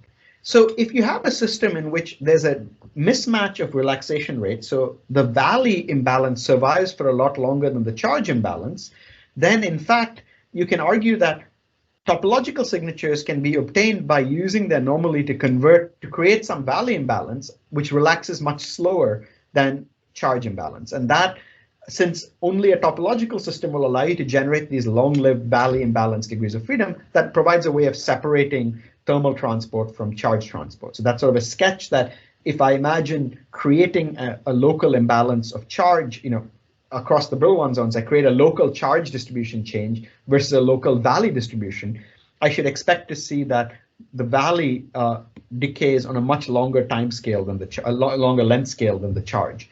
And so if I set up the correct kind of geometrical experiment, then I may be able to pick up an effect that I could argue could not come from a charging degree of physics. So this relies on you to be able to make some assumption that impurity scattering is not going to be a big deal. So let's imagine a weakly doped Weyl node, because exactly at the node is a little bit of a tricky thing. And in fact, in most samples, operationally, the issue really arises when you have some finite density of bulk carriers. So let's work at a finitely doped Weyl node. It turns out that the generic picture that one should imagine is that the impurity potential is like a screened Coulomb problem. That's because the nature of impurities in most of these Weyl semimetals are typically Coulomb impurities. So if I think of a screened, but generically, if I think of a screened impurity potential, you should see that the kind of physics that you expect is that the V of Q is something which has a screening length that's set by the small Fermi wave vector Kf of any of these pockets. But the thing is, in order to do scattering within a pocket, you really care only about small momentum components of this Coulomb impurity. But to scatter all the way across, I need a matrix element that takes me across the Brillouin zone. If you translate that into what these scales are, you basically find that as a function of doping, you see, so because Kf is set by the level of doping, K0 is microscopic, you find that as a function of doping, TC, or the charge relaxation time over the valley relaxation time, is set by this some 4/3 power of x. And so, for instance, you can get into a regime where, if I take a perfectly reasonable mean free path for charge, which is reasonably good sample of about 10 nanometers, you get a valley relaxation scale that can be of order micron. So you can be in a sample in which charge relaxes very quickly on nanometer scales, but the valley imbalance persists for much longer. So this is not a bad assumption over here. You have to be a little bit more careful when you talk about Dirac semimetals, because as before, they don't have this long momentum transfer process. They have another Dirac node into which you could scatter that's nominally at the same point in momentum space. But here, this crystal symmetry that protects a Dirac semimetal actually gives you another scale, and you can do an estimate that gives you some factor of a few orders of magnitude between the scattering between the two Wile nodes at the same point to scattering within the same Wile node at that momentum point. So that gives you a sensible hierarchy of scales. So a sort of fanciful experimental setup, which is the idealized thing. I stress that this is an idealized setup. You can get away with much less idealized things. So, and the reason this setup is drawn over here is we're drawing magnetic fields that are local. This is actually something that people do in spintronics. They glue nanomagnets on the sample so they can control magnetic fields locally without a lot of magnetic field in between. Another thing you could do is sort of try and magnetic field screen your sample in between by clever sample geometry. There are various things you could do. What I have is a Wile semimetal of a certain thickness. And notice that I'm putting on a magnetic field at the point where I pass a current through the sample. So I send this current from source and drain with a magnetic field over here. And I have a magnetic field at the point of measurement. So it turns out that the way you can think about this problem is at the source point here, what I'm doing is in a magnetic field, I'm generating a Valley imbalance. In the idealized situation where my chemical potential is mostly lying within the lowest lambda levels, I go to fairly high fields. What I've done is I'm imposing a current. This picture is not the greatest, but basically the point is if I impose a current in this direction, then some fraction of that current is always carried as a Valley imbalance. And that's a thing you can do and check mathematically that that will be the case. The simplest example is if I was just in the lowest lambda level, well, all the electrons in one Wile node are moving in the direction of the current. All the electrons in the other Wile node are moving in the opposite direction of the current. And the only way to generate a current in some direction is to have an imbalance between those populations of those two nodes. But the thing is, once I've created a steady state where that happens, I've set up a current flow in the system and I'm working in steady state where that current is being generated, the Valley imbalance in the sample has to diffuse across the system because it can't stay put in one place. It's a hydrodynamic variable with a very, very long relaxation length. So until it's cut off by that relaxation, it will diffuse with it's got a diffusion equation with some very weak relaxation in a long time scale. So as long as my sample is small compared to tau v, it will diffuse. The fact I can treat it as diffusing comes from the fact that I will take a sample that's still large compared to the charge relaxation length. And if you do the sort of hydrodynamical equations, this makes sense. Now, if I sit over here and measure, what I'm doing is I have more population in one valley than the other. If I put on a magnetic field, that naturally forces a current. Think of this as the inverse effect to what generated the current. And so if I have a current, I can measure a voltage drop over here. So there's a non-local resistance, which is saying I pass a current over here and measure a voltage between these 2 points at a distance that's quite large. So the question is, why is this test anomaly physics? So I'm going to be in the regime where I've got the following scale. So I've got L, D. So I've got, let me call it L charge, L valley. So I want L to be less than of order L valley, and then D to be less than L, much less than L, but then D to be greater than of order LC, right? So that's the hierarchy of scales I want. So to recap, LC less than of order D, much less than L, less than of order LV. The reason I can do this is as long as my my problem is of this kind, then I can just sort of treat charge transport as purely ohmic. And I can treat Valley transport as essentially diffusive because the scale at which I have to start worrying about Valley relaxation I haven't reached yet. But I'm at the scale where I don't have to worry about any non-local effects due to charge transport. So when I do that, Ohm's law would tell me you can do this exercise quite straightforwardly. If I do Ohm's law with a current coming in, with sort of current leaving the sample here and entering the sample here, a pure Ohm's law calculation would tell you that the ohmic top-bottom voltage will decay at a rate e to the minus y over d, based on some voltage imposed on these contacts. Whereas the Valley imbalance, because the Valley quantity is diffusing, it's an almost conserved quantity, will give long distance tails in the sample, and that decays on a scale which is set by the Valley relaxation scale. If it wasn't diffusion, it wouldn't decay at all. It would just be sort of spreading over the system. There's a weak decay scale. So as long as I'm in this regime where D is much less than this L, the ohmic, what I expect from ohmic effects at a long distance is essentially can be neglected. So if I see a signal, it has to be from this conversion to the Valley. And you can do something fancier because basically what you've done is rely on the anomaly to turn charge into Valley. And in fact, if you this would be impossible if the electric field was perpendicular to the current flow. So if I got this signal and I just rotated the field 90 degrees, the signal should go away. And that's an indication that this is somehow linked to the fact that I converted charge into value using the anomaly. You could do a sharper signal if you had this ability to do local fields, because you can check that the way the current flows is trained by the magnetic field. So if I flip the sign of the field over here, I can what I can do is just look at the part of the signal that's odd in the detection field, and that separates out other noise effects. So there's various tricks you can do in this kind of thing. And in fact, a few years after we did this, a group in China at Fudan University did this experiment. In fact, they see something quite similar. So they made a sample with many different contacts, and what you see over here is exactly the kind of experiment that we were doing, where they see a small field-induced local contribution, and they use that to extract what a valley relaxation length would be. It's sort of a reasonable picture. So what they're saying is there's an exponential decay, but there's an exponential decay that's sensitive to the fact that if you put the numbers in, you see that these are kind of give you some kind of valley relaxation length. So what they're doing is measuring the non-local resistance based on looking at the current between 1 and 2.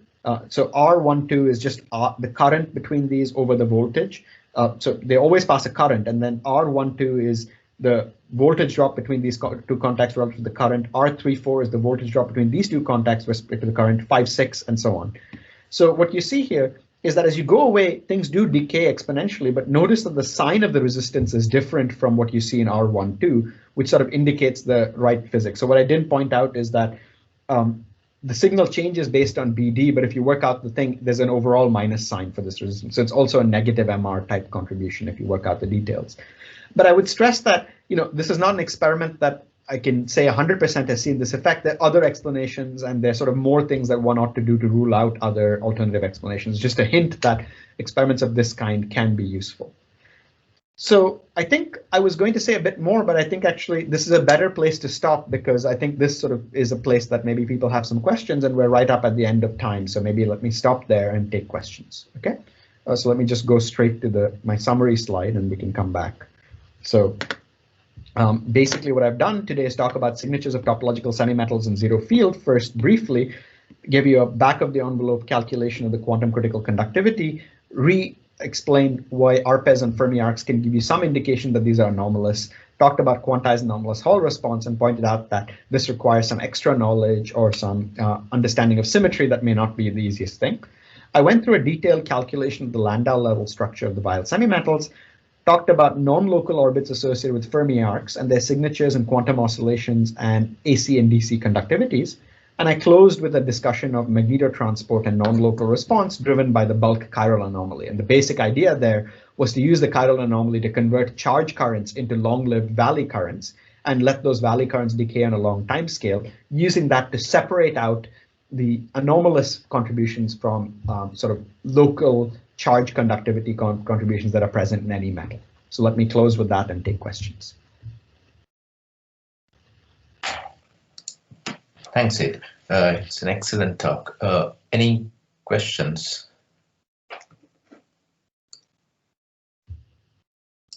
I have one quick question. If I just to check whether I understood the device structure correctly, yeah. The contacts that you have in the non-local, yes. So these are normal metal contacts that you're using. So it turns out you can do both with normal metal and tunneling contacts. So actually, in some cases, tunneling contacts may be even better. So we have a long discussion. So we did a very careful Landau calculation of what happens at each contact, how contacts relax. So one of the reasons why you don't want to have a magnetic field everywhere if you can avoid it is surfaces can induce intervalley scattering. So what you have to do is be a bit more careful about the physics at what happens at the surfaces. And there's an extra cutoff scale. So there's a sort of, various other length scales that go in, and you have to be more careful about engineering geometry. So we spent a long time in this PRX discussing other contact geometries. So for instance, one thing that helps a lot is to use this H geometry that people sometimes use, where you make a sample like where the contacts are put in over here. So that allows you to not worry too much about sort of the contacts being too close to each other and sort of look at physics and the sort of things that you can do there. We talked about the difference between limiting cases of tunneling contacts versus imperfect contact. We did a lot of discussion of contacts there, so I won't go into them. They turn out to be delicate, and you have to be a bit careful about the way you put in contacts, but we were kind of discussed it fairly carefully. Okay. And there are different probe. In some sense, one set of contacts parks you in the quantum limit, other sets of contacts park you more in a semi-classical limit, depending on exactly what carries the current. Because the point is that what you want to do is try and get as much of the current into those chiral channels as possible, but if you're well doped and your magnetic field isn't big enough, some of the current will be ordinarily carried by these sort of channels that are not chiral. So it's sort of a balance of what's carried by the chiral channel versus not. So there are various order one, there are parametrically different coefficients in this non-local response. There's a limit in which the answer is just 1, but that's a very extreme limit, and that requires everything to go your way. As you can see, the experiments are probably quite far from that limit. Yeah, and the two magnetic fields that you're applying, these are two different magnetic fields, right? The PG and the PT. That's the idealized situation conceptually. You could just get away with one magnetic field across the sample and do something clever in between to prevent too much surface scattering. And there are various geometrical things that you can do. You don't have to do. For instance, that experiment that the group did in this group did that I pointed out, that did not use any. They just used a global bulk magnetic field. So notice you don't have multiple magnetic fields.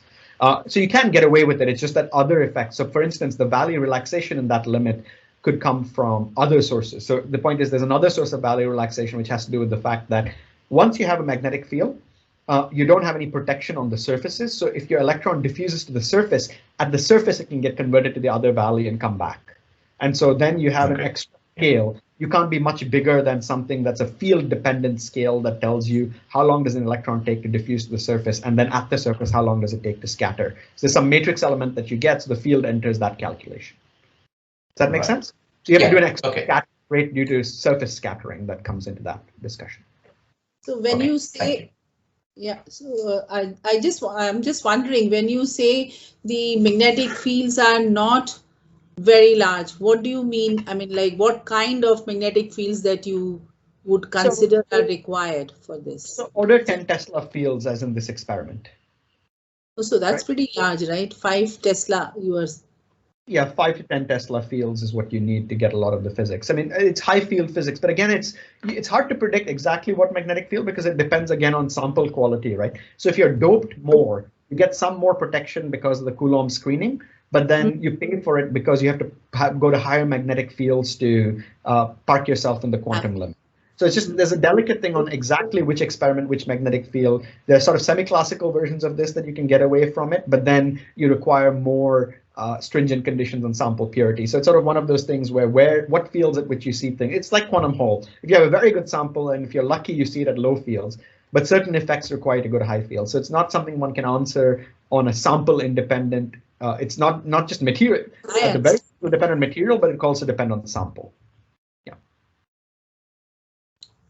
These are generally high fields, but I also am used to quantum Hall where people start, some quantum oscillation experiments, for instance, require you to go up to 45, 50 Tesla fields. I discussed with my colleague Amalia Koldea, who typically goes to Nijmegen and gets to 45, 50 Tesla fields in order to be able to tease out something in a 3D metal. So in some sense, it's not as bad as that, but it's not something that you have. Maybe you need some, but you need time at a magnet facility, but you may not need it at the biggest magnet facility. You need some big magnet, but superconducting magnet, but maybe you don't need to fly somewhere to do it. So it's a sort of in-between situation. Yeah. So it was really a very good talk. And I like today's one even better.